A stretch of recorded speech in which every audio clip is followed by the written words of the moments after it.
Sayın Müdür Yardımcılarım, kıymetli şube müdürlerim, çok değerli birlik ve oda başkanlarımız, siz kıymetli öğreticilerimiz. İl Müdürlüğümüz koordinatörlüğünde Bingöl Damızlık Sığır Yetiştiricileri ve İl Müdürlüğümüzce müştereken yapılarak 11.7.2018 tarihinde Bingöl'ün özel idaresine sunulan tarımsal danışmanlık ve yayın hizmetinden faydalanan 100 yetiştiricimize süt sağım makinesi verilmesi projesiyle İl Özel İdaresince alımı yapılıp İl Müdürlüğümüze teslim edilen 100 adet süt sağım makinesinin proje bedeli 174.000 TL'dir. Şu an Bingöl'e çok büyük bir proje geliyor. Gerçekten devasa bir proje. 643 milyonluk SUTAŞ. Ve bunun altyapısını geliştirmek ve altyapısını hazırlamak ve kaliteli süt üretmek hepimizin görevidir. Bunun için bu bir başlangıçtır. Süt sağım makinesi bunu biraz daha büyütebiliriz. 2x5, 2x10 ve bunu yavaş yavaş geliştirmek istiyoruz. Bunun için ben bu makinelerin çok kaliteli kullanılmasını ve çok hijyenik, özellikle süt sağımından önce ve sonra ilacını kullanıp çok kaliteli süt üretip daha pahalıya satmanızı rica ediyorum.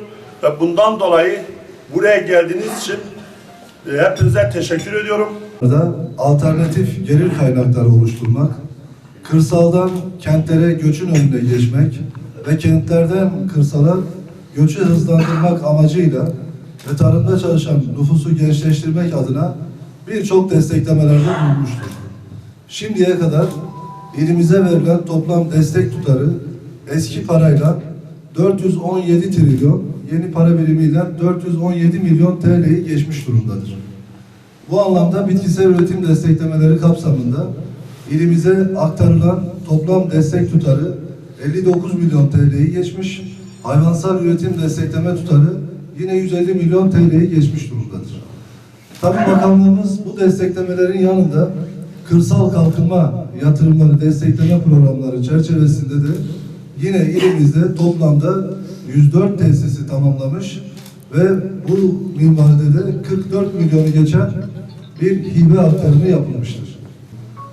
Bu minvalde de 182 ahırı da DAP Ahır Ağ Projesi kapsamında bitirmiş olduk. DAP Ahır Ağ Projesi kapsamında da ilimize aktarılan toplam para tutarı, hibe tutarı 17 milyon TL'yi geçmiş durumda. Tabii zaman zaman il müdürlüğündeki arkadaşlarımızla birlikte, birlik başkanlarımız ve onların danışmanlarıyla birlikte çalışmalar yapıyoruz.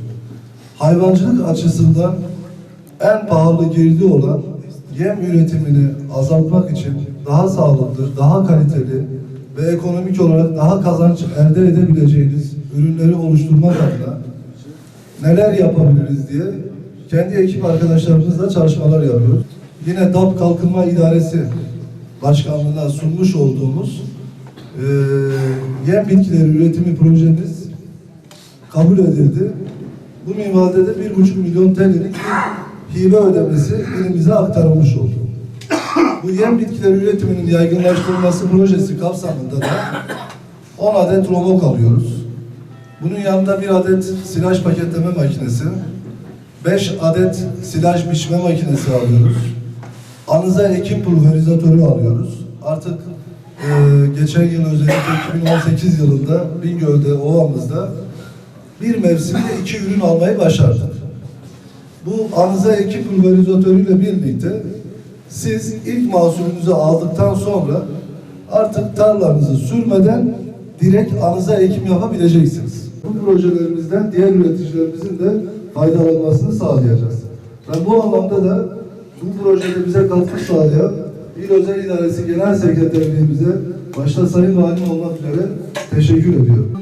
Projenin ilimize ve sizlere hayırlara vesile olmasını diliyorum. Tekrar hepiniz hoş geldiniz diyorum.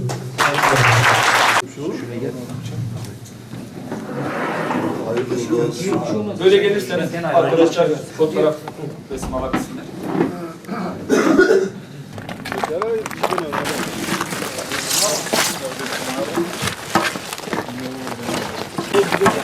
diğer şeyler siz de diğerlerini.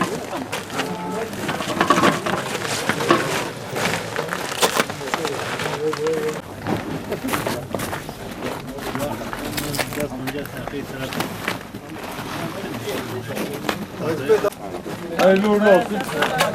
Hayırlı uğurlu olsun hep.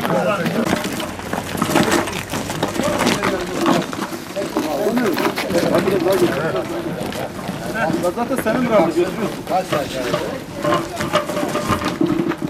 Ya muhtar, ne bassana da bir dakika böyle gitsene. Böyle Tamamdır. Tamamdır.